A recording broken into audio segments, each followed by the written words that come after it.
Higher education is one of the foundations of the North Country's economy.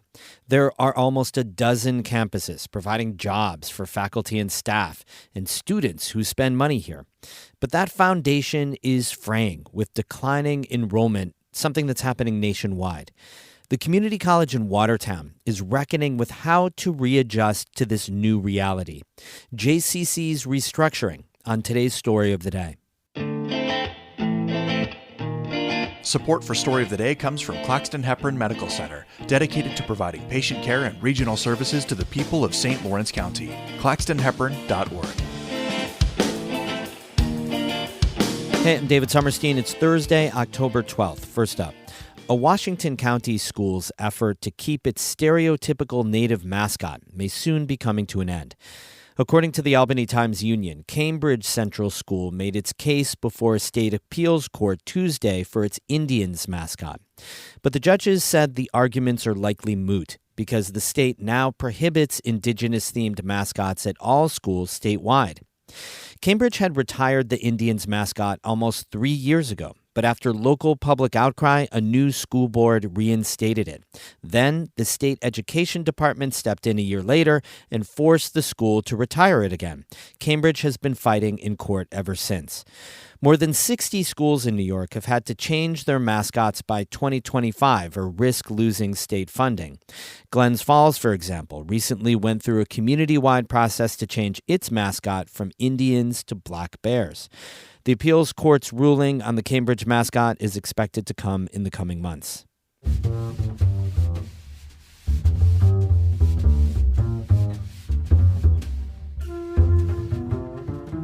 Declining student enrollments are hitting North Country colleges and universities hard. Last month, SUNY Potsdam officials announced major downsizing and layoffs after a 43% enrollment drop over the last decade. Jefferson Community College in Watertown is facing similar challenges, but it's taking a different approach to right-sizing a campus for fewer students. Catherine Wheeler reports. Typically, community colleges see a boost in enrollment during hard economic times. People go back to school to try and advance their financial futures. But Jefferson Community College President Dan Dupe says that's not happening now. We really haven't, and that's not anything that is just JCC. That is nationwide. Community colleges haven't seen the increases that we would see during a time where there's high inflation, economic challenges. We just haven't seen it. Unemployment has been low, so with more people working, fewer can go to college full-time. That's trouble for JCC. Its enrollment of full-time students has dropped 44% over the last decade. Dupe says more students are going part-time. That's reflected in JCC's overall total of students. But if you look in that study, you'll see that our head count hasn't gone down at those same rates. So our head count's down in the 20% range. So that's when you're seeing a lot more people coming part-time versus coming full-time. What has the faculty staff numbers looked like over that same time period? We've been fortunate for the most part to do our right sizing via attrition. And we look at every year, okay, this is what we anticipate our student population to look like. This is what we anticipate our overall finances to look like at the end of the year. So can we fill these positions that are vacated? If we can't fill them, we don't fill them. We have to figure out how to shift the work to different areas or figure out what value does that work bring and can we still do that? All that attrition caused another problem. When faculty and staff left their jobs, it wasn't even across all departments, leaving gaps in some academic areas and not others, in sort of an ad hoc chain of command. A lot of that came due to how we were dealing with as people left and not refilling those roles, having a structure in which people were shifting who they were reporting to on a constant basis for the most part, because we did have a lot of movement during that time. So Dupe commissioned an internal study to see what faculty and staff are thinking about the college's organizational structure, or lack thereof. This is trying to set up a more streamlined structure so that we don't have a lot of that chaos when somebody leaves, not knowing where to report to. You'll still always have that. If somebody leaves, in the short run, you've got to figure out where people go. And I think that was a challenge, is that we just had a lot of that movement at one time. The study showed that faculty and staff are concerned that the administration is too top-heavy and hasn't been deeply impacted by the attrition. They say they want a clearer organizational structure moving forward. Doopy says after the study, they're looking to see how they can work with what they have now. One thing it doesn't include, any impending layoffs or steep budget cuts. How do you move forward? Like, what are the next steps and what's kind of the timeline? We started when we got the study in end of May, early June. We started looking at it from the administrative cabinet level. That's kind of where we really looked at what was in the study, what it said, and we tried to take what was in there and tried to put that on paper from a structure standpoint, moving down through the organization.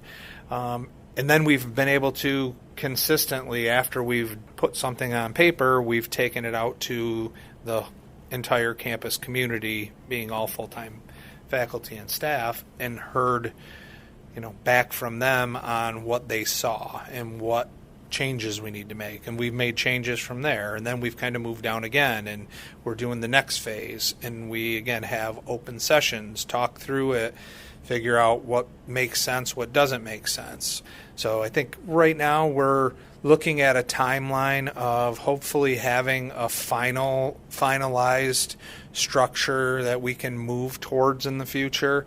We want to have that to our Board of Trustees in December or January. Doopy says they'll be working on changes at JCC for about 6 to 7 more months after that.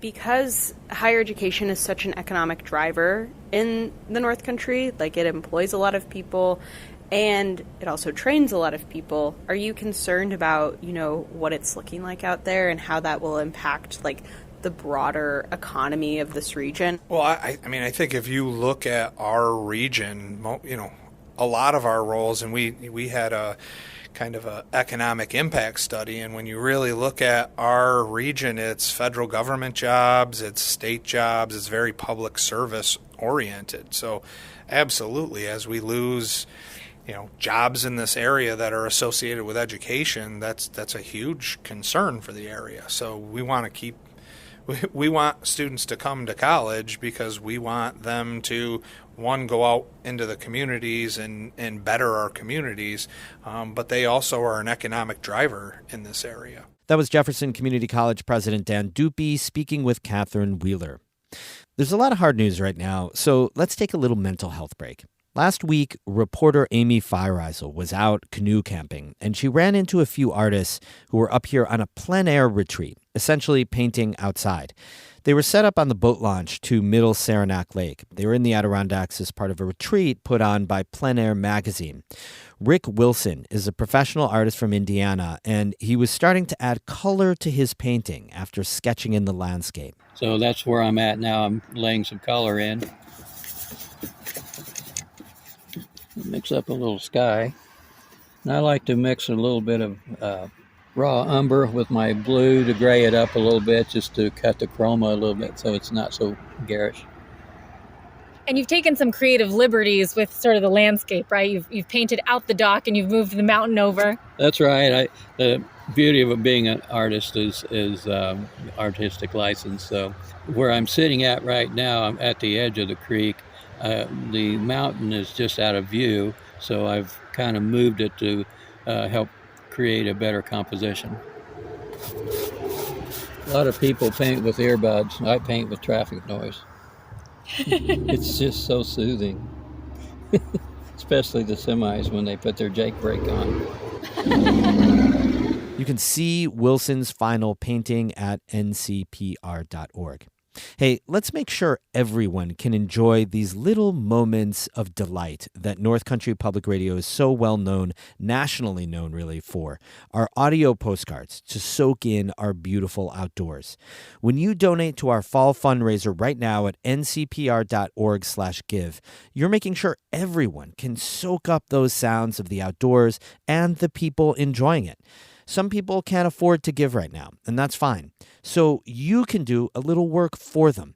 Make your donation on behalf of someone who can't. Go to ncpr.org/give and donate now so we can all bliss out on the outdoors via the radio. Thanks so much.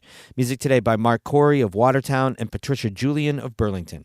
I'm David Summerstein, North Country Public Radio.